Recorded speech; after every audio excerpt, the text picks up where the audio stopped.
Hey friends, welcome to the very first The Mythology of the Zodiac. I am taking a quick moment to myself to share some stories from mythology with you and also from my personal life that brings me here to this moment to be in this beautiful park here in Walla Walla, Washington, where I'm about to meet up with an amazing group of, I'm going to call them goddesses, women who I have known from as early as 10 years old all the way up to a couple years ago. We are gathering together this weekend to celebrate my upcoming birthday. It's a milestone. So I love the timing. I love that this weekend falls right here at the very beginning of Taurus, at this bridge between the two eclipses. So let's talk a little bit about where we're at astrologically and who the players are in this. And then again, if you have your astrological birth chart, or if you would like to get your astrological birth chart, I'd be happy to help you through that and help you understand it a little bit. You just need your birthday, and the exact time of birth is, or as close as you can get. The exact time, things really do change rather quickly. And then the location of the planet where you were born. And with that information, you get a snapshot of the universe the moment you took your first breath. Like, these were the energies that were present. This is what was happening in the world. And it really does kind of reveal a map of your life's story, of your soul's purpose, of the journey that you came here to undertake. So these eclipses are really powerful for me because not only am I a Taurus, but I am an Aries rising. And so I have my sun and my moon and Venus are all in Taurus and Aries rising. So what is happening right now, I'm feeling it in very big ways. I mean, as I was driving out here by myself, just listening to playlists that I've made in the past, there was this one that I made at the beginning of the school year, and I was like, this is the best playlist. I'm like singing at the top of my lungs, and then I'm crying. And that just kind of like is the perfect summary of how this eclipse season has felt for me. It is really, any eclipse is a complete letting go. It is a shedding of skins. It is we're done with this. What's moving forward? And this eclipse series is the third and final that started last year in May, and then in November, and then this one will complete this triad of, they were Taurus, Scorpio. This one is an Aries, Scorpio eclipse, but just really bringing a finality to the things that we've been working through. And again, whatever you've been working through, just be thinking about like what in the last year has been a really big, perhaps it's a pain point. I know for me, it's definitely like the dark, the pain points, those places that are just like, you're like, this sucks. I don't want to be here. Those are your growth moments. Those are the areas where you sink into understanding yourself better, and you look for questions, or you look for the answers to some of the questions you have. And that's where like the stars and these stories that go back to the ancient Greeks and Romans really light me up and help point ways on the path. So let's recap. Last week was the hybrid lunar eclipse in Aries. It was at the 29th degree of Aries. And then just a couple hours later, the sun and the moon moved into the sign of Taurus. So Aries is the first sign of the zodiac. It is the initiator. It's the beginning. It marks the beginning of spring. It's represented by the ram, the animal, the ram on the zodiac wheel. And the name Aries in and of itself is a Greek god. He is the son of Zeus and Hera. His sister is Athena. And in Roman mythology, this is what I really love. So Aries is the Greek mythological name, and his name in Roman mythology is Mars. And Mars is the planet that rules over the sign of Aries. So if you have Aries in your chart, if your sun is in Aries, that's like most people are when they say like, what's your sign? They're talking about your sun sign. So if you were born in between, you know, March, it's around March 19th to April 19th, March 20, maybe it's 20th, 21st, somewhere in there, you are a sun sign in Aries. So Aries is ruled by Mars. And then you would look on where Mars is on your chart. I'm getting into too many details, but this being, this Aries, this Mars, he was a warrior in Greek mythology. And his sister is one of my favorite goddesses, is Athena. And as I was driving here, I passed through a town called Athena, which is really cool, not too long ago. But Athena she was the goddess of war and wisdom, which I really love. So Aries, the spirit behind Aries is the like, let's go for it, let's jump in, let's do it now. You know, watch out world, here I come kind of an energy. And so you could think about either the mythological character of Aries or Mars or Athena. I also like thinking of the modern day kind of twist on it. I have this book called Moon Goddesses, and they put in Angelina Jolie as a representative of kind of like this Amazonian, really strong, assertive woman who goes after what she wants. So that's the energy behind Aries, and that was the energy of this eclipse. But then it bridges right into Taurus. Just moments later, it went into the sign of Taurus, and Taurus is an earth sign, very grounded. And as a child, I've been thinking a lot about this book that was one of my absolute favorites, Ferdinand the Bull. Ferdinand the Bull, who loved to just sit quietly under the corks tree and smell the flowers. And beautiful story. If you haven't read Ferdinand the Bull in a while, I highly recommend it. And so it's just this grounding energy. It's like right now, I just kicked off my shoes, and when I'm done here, I'm gonna put my feet into the grass. I love nothing more than bare feet in the grass at a concert. That is just, or, you know, doing cartwheels in the grass, like just my hands and my feet in the grass. So Taurus is a very earth sign. It's a very sensual sign, and sensual, it means all five senses, not just touch, physical touch, but the senses of smell, taste, hearing, eyesight. So, you know, Taurians are very known for just, it's also material, very much a material world. And there's our assets. It rules over our resources, our assets, the way that we use money and how we create money and what we do with that money. So that's the Taurus nature. So there's like this fire nature from Aries, and then this really grounding nature from Taurus in this eclipse that is kicking it off. And Taurus, the bull, does not have a mythological, well, I mean, there's like the Minotaur, but that's not connected, at least as far as I know. So anyhow, so Taurus, just think of the bull and you think of this grounded energy, this very sensual, very delights in beauty. And because Taurus, now Aries is ruled by Mars, Taurus is ruled by Venus, the planet Venus. And Venus is the Roman mythological goddess whose counterpart is Aphrodite in Greek mythology. So Aphrodite, a lot of people know Aphrodite. She is the epitome of beauty and love and creativity. And so Venus is that as well. So Taurus just loves, loves love, loves beauty, loves having resources so they can bless themselves and bless others. So there's that nature to Taurus.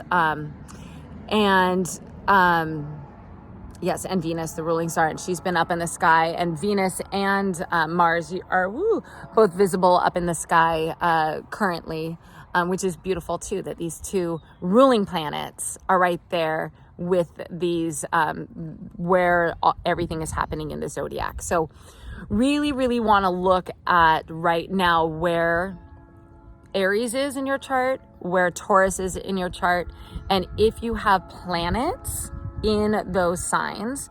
And then the second thing you look at is the house, because the sky is divided into 12 houses as well. And that kind of gives you a focus. It tells you where this energy is focused on. So again, this is more about the stories and the mythology.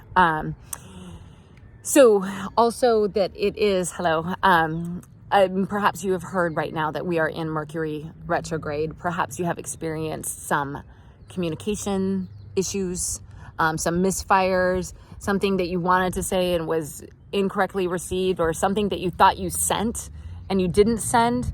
Or for example, I bought these gifts for my beautiful tribe of friends who are coming to celebrate with me this weekend. Bought them at the beginning of April. They got sent to a house, an old house of mine. And I was like, how in the world did that happen? So I don't have this one gift that I bought for my friend.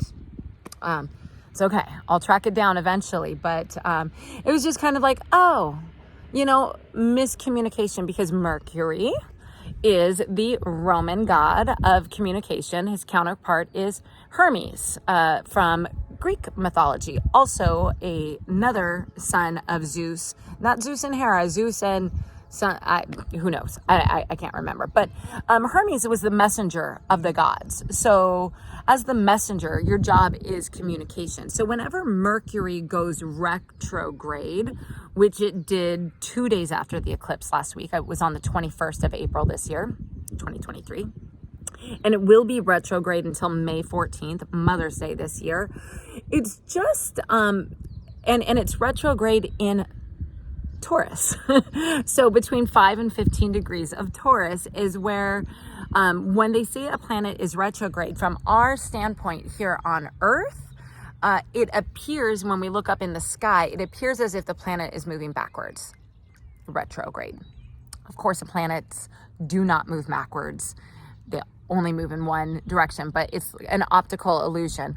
So what looks like, instead of it moving forward, it looks like it's moving backwards, and it's between 5 and 15 degrees of Taurus in the sky from our earthly perspective. So that's, again, when you look at your astrological chart and you pinpoint, okay, where do I have Taurus in my chart? And do I have any planets between 5 and 15 degrees? Because it is giving you a review. It is asking you to, look at this information, just double check, how do you, it's just a review.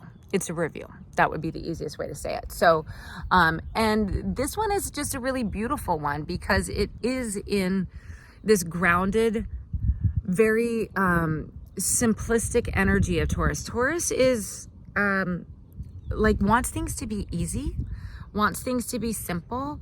So it's asking us to just look and to review what that might mean for us. And again, looking at where it is in what house it's in does help gain further insight. So there you have it for today. I'm just going to wrap up with those three. Again, Aries, the warrior, also known as Mars, and the planet that rules over it is Mars. So this fire energy, this initiative energy, let's go get it, followed by the second sign of the zodiac, Taurus, the bull, Ferdinand the Bull. Now I know why it's a favorite book of mine. I still have it. I have it on my shelf at home, and I'll pull it out and read it. I do regularly. I just love that story. Very grounded energy, very earthly, like growing plants, getting your hands in the dirt, pulling weeds, what needs to be done, doing cartwheels in the grass, eating foods that you grow with your own hands. And Taurus wants things to be simple and easy, but also beautiful and luxurious and feel good to the taste, to touch, to eyes, to smell. All of those things are very important to people who have Taurus in their chart.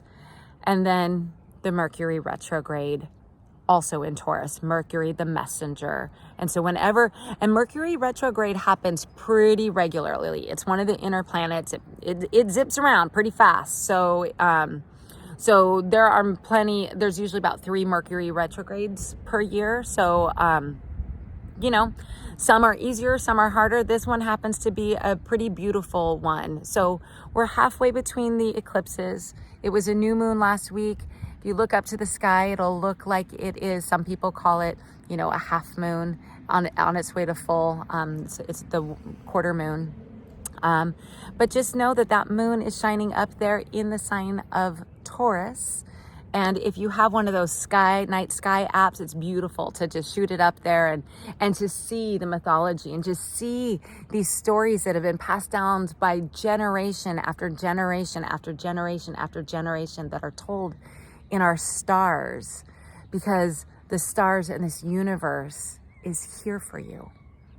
It wants your soul to grow. It wants to encourage you. It wants to shine lights on the spots that perhaps you don't want to see, or that just to remind you, hey, yeah, we're here. This is where you're at. You're working through this. And, you know, next week is going to be a big week as the eclipse wraps up with the solar eclipse on May 5th, which will be in the sign of Scorpio. So we'll talk a little bit more about Scorpio next week over the full moon. And this is just a time to really take care of yourself. Take care of yourself during eclipse seasons. Whenever they're happening, just spend a little more time giving yourself some tender, loving care, whatever that means to you. If it's sleeping in, if it's having a bath, if it's taking a nap, if it's whatever fills your soul. Because we can only give that which we have within us. So filling up our cups is so important. So all of that said, I am going to go fill my literal and figurative cup this weekend here in beautiful wine country of Washington State with this goddess group, this goddess circle that I just love. That like these are the women that that said yes to this invitation, and just excited to shed some skins this weekend. Oh, that was the last thing. And I want to put this picture up. I'll probably put it up on Instagram next week. But just before I left last night, hanging out with my kids, my youngest has a snake because I was crazy a couple years ago and they really wanted a snake. So I got them a snake for their birthday, this little corn snake called Cherry. Super cute. But they took Cherry out last night and showed it to me because, Cherry's eyes are glazed over and kind of like, Cherry's skin looks like a little muted, and it's because Cherry is literally going to shed her skin in the next couple of days. And I was like, that is so beautiful as we are here between the two, the lunar and the solar eclipse, to see that this snake, it's living in my house. This snake knows. It knows it's time to shed the skin, to let go of what we don't need to move forward. It's like this portal, this door that we're walking through. It's like, what are you going to carry with you, and what can just stay? What can stay? What's not serving you? And only bring that which you need and that fills your cup and brings you joy, gives you happiness, pleasure. We are in Taurus after all. So think about that. What are you letting go of over the next week? Because next week there's going to be a real call. So this is the week just to kind of, ground in. And, yeah. So I hope that was helpful.